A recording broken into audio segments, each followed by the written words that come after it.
Si Rosalia Lombardo ay isang 2 taong gulang na batang babae na namatay sa pulmonya noong 1920 at na-mummified ng isang propesor na Sicilian.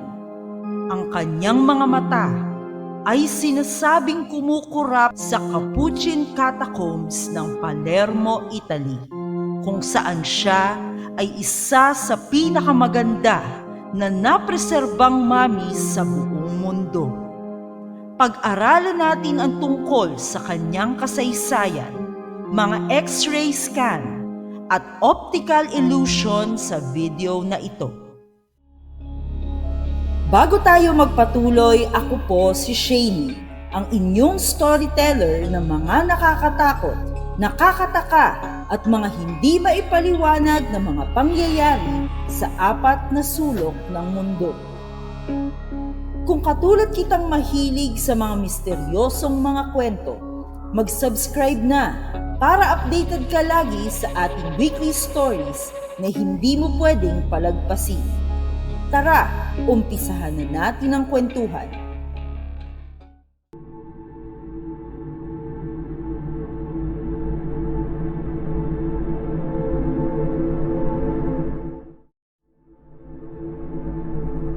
Si Rosalia Lombardo ay ipinanganak sa Palermo, Sicily noong December 13, 1918. Siya ay anak ni Mario Lombardo, isang mayamang heneral, at ng kanyang asawa. Si Rosalia ay isang maganda at masayahing bata, may gininto ang buhok at asul na mga mata. Mahal siya ng kanyang pamilya at ng lahat ng nakakakilala sa kanya.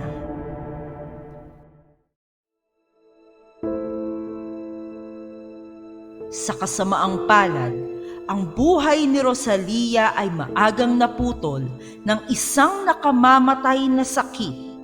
Noong 1920, ang pandemya ng Spanish flu ay kumalat sa buong mundo na ikinamatay ng milyong-milyong tao. Isa si Rosalia sa mga biktima. Nagkaroon siya ng pulmonya, isang impeksyon sa baga, at namatay noong December 6, 1920, isang linggo lamang bago ang kanyang 2nd kaarawan.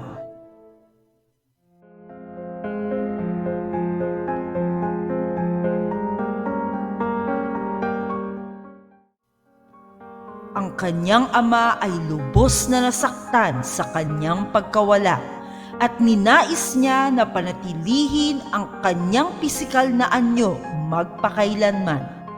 Nakipag-ugnayan siya kay Alfredo Salafia, isang kilalang propesor ng chemistry at embalming, at hiniling sa kanya na iembalsamo ang kanyang anak. Sumang-ayon si Salafia at ginamit ang lihim na formula upang mapanatili ang itsura ni Rosalia.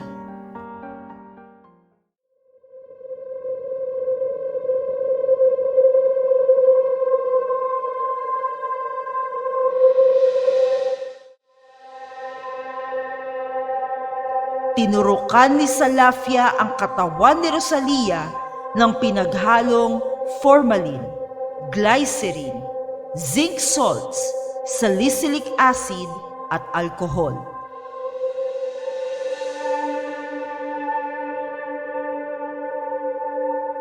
Ang formula na ito ay pumatay sa mga bakterya, napigilan ang pagkatuyo ng tubig sa katawan at pinatigas ang mga tissue.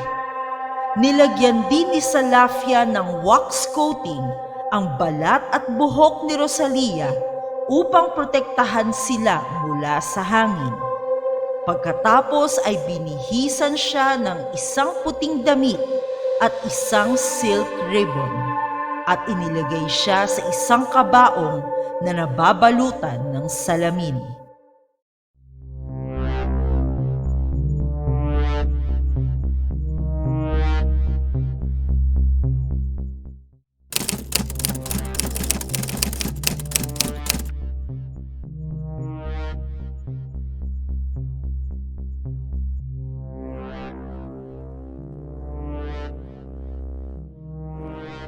Pagkatapos ay dinala ang kabaong ni Rosalia sa Capuchin Catacombs ng Palermo, isang subterranean complex kung saan nakadisplay ang libo-libong mummies.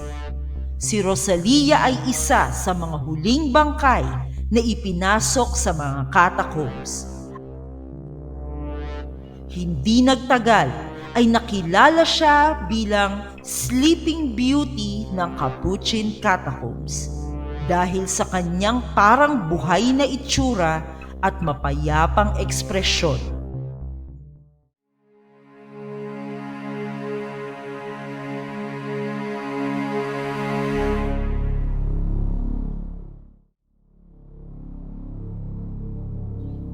Ang mami ni Rosalia ay tunay na nagpahanga sa mga bisita sa loob na ng maraming dekada. Maraming tao ang nagulat na nakikita ang kanyang mga mata na kumukurap na para bang siya ay nagigising mula sa mahabang pagkatulog. May mga nagsabi pa na ang kanyang mga mata ay nagbabago ng kulay mula sa asul hanggang sa berde. Ang hindi pangkaraniwang bagay na ito ay nagbigay sa kanya ng palayaw na blinking mummy.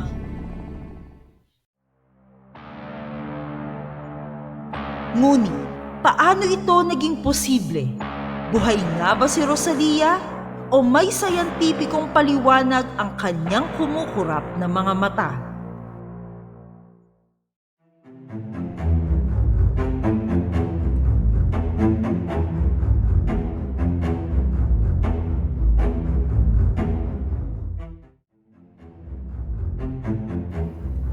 Noong 2009, nalutas ng isang paleopathologist na nagngangalang Dario Piombino Mascali ang misteryo.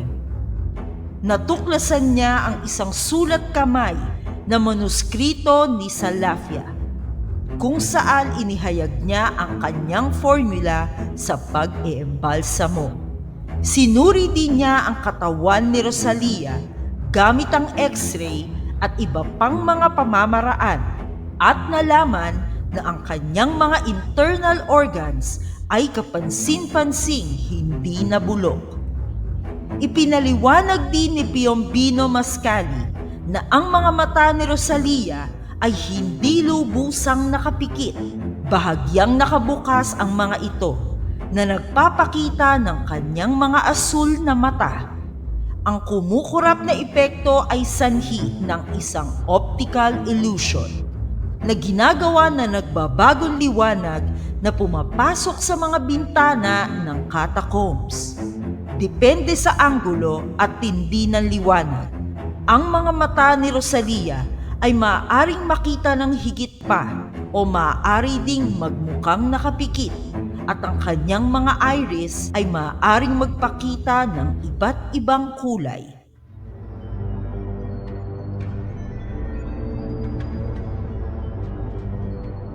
Si Rosalia ay hindi talaga kumukurap, ngunit siya ay nananatiling isang kamangha-manghang preservation at isang patunay sa husay ni Salafia. Siya rin ay isang simbolo ng pag-ibig at kalungkutan at isang paalala kung gaano talaga kaikli ang buhay.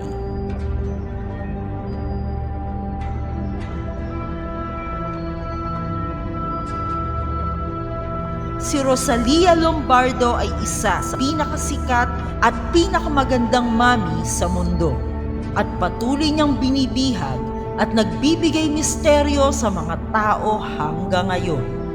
Kung sakaling bibisitahin mo ang Capuchin Catacombs ng Italy, makikita mo siya ng harapan at baka masilayan mo ang kanyang kumukurap na mga mata.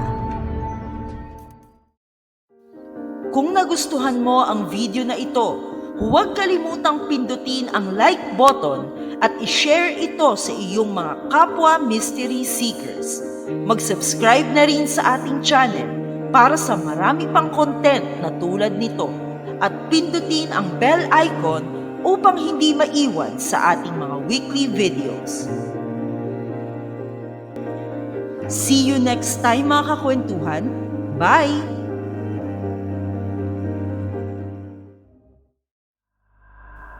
Salamat sa inyong pakikinig.